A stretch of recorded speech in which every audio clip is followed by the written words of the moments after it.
Hi everyone and welcome to the First Response Division Australia for just a brief announcement video. So as you know, for a long time we've been a FivePD community incorporated into an ESX server. We have now dropped FivePD as 5M update broke the script. The FivePD developers weren't interested in fixing it, so we've moved over to the Emergency Response Simulator, which is a very different system. It's much busier and provides a lot more features that we'll go into very, very briefly here. So the first thing I should mention is that all of our resources, being the EUP uniforms, vehicles, other scripts like the K9 radio, basically everything that you're used to is still present. None of that has changed. The only thing that's changed is how A new emergency call came in. Are any units available to respond? There you go. So we've got a police and fire call, which I'm not going to take right now.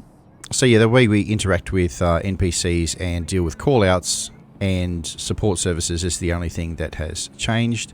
But some of the bits and pieces that we need to do to get on duty have changed a little bit, so I'll quickly go into those. So when you first come into the server now, you'll see you can join the Los Santos Police, the ambulance, fire or tow truck, or a civilian. Now, we're not sure how the permissions are going to work with all of these because I tried to use the civilian before and I was access denied, so we need to fix that. So I'm going to go into what I would normally go into, and this is the only image and description that I've changed thus far. I need to get to these ones as well because we're definitely not the London ambulance. So I'm going to go into select, then I'm going to hit this to toggle my shift and officer on duty, and I am available to deploy. So the MDT's got a few features in it. The emergency hotline, so you can actually accept these calls here. We've got a search feature here for various bits and pieces. Unit overview will show the units that are on duty, and you can send a beep, locate via GPS, and do a few other things there. Operations, this is you can file reports here, although we will not be doing that. We will be using Sonoran for all of those. We do have a police handbook here, which I'll have to edit the stuff for because that's pretty big. There's a training system here. I don't know how that works. It's just another thing I need to figure out, but I'm just going to go to the emergency hotline here, and you can accept calls there. I'm going to go to unit overview and activate dispatch. Active units backup. I can request backup, and this is a fleet management section that I have yet to play with, so I will get around to that when I have the time. So essentially you'll notice a few different things on the screen. The menus are different. Everything else is pretty much the same. Callouts are quite interactive and varied, and you'll find them a lot more interesting than the standard FivePD callouts. I'll quickly show you PED interaction, which at the moment is bound to the left alt or eyeball menu, and that defaulted to that probably because we have auxlib, and it's extremely annoying. So I'm going to interact with the person, and of course they want to carry on and be aggressive, so I'm not copping that.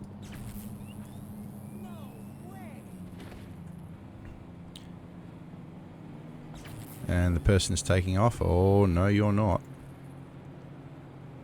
Oh, no, you're not.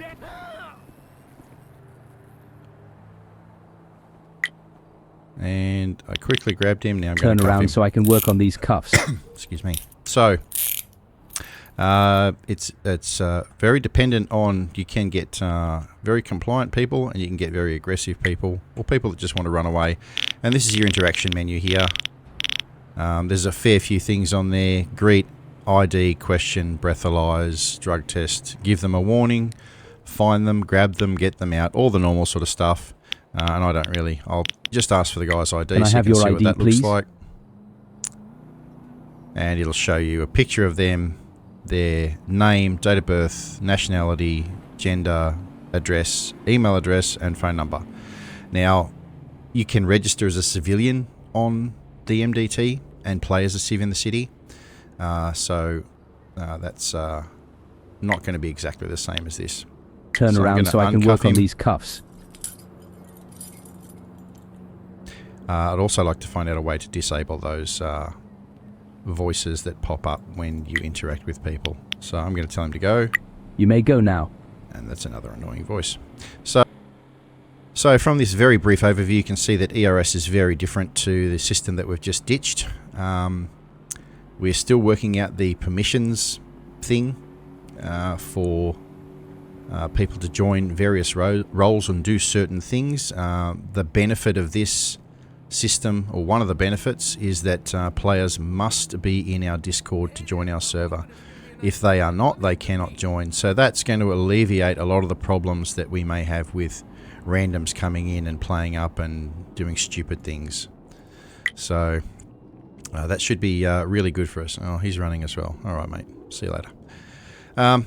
So jump in, have a play, have a look around. If you are finding that you don't have permissions to join the police, then let us know so we can add those straight away. There should be an automated system for being in Discord and then joining our server for whatever role you like. But we'll get to that over time because we're still busy configuring what's going on. Any questions, come and see us, and I'll see you guys in the server. Just quickly, and as a side to this, there's a motorcycle on fire over there, and without calling them, the fireys have automatically turned up. I do have an active pursuit going. A guy took off on foot, but I'm not going to go chase him. And the fireys are now doing their fiery thing, putting the bike out. I did also request a light backup, which was a police motorcycle to assist in the pursuit, or a medium backup. You can call a heavy air resource to assist you, and you can also call the army, and we're not doing that in our server, okay? So no one do that. We don't want to see that, okay? Questions? I'll see you soon.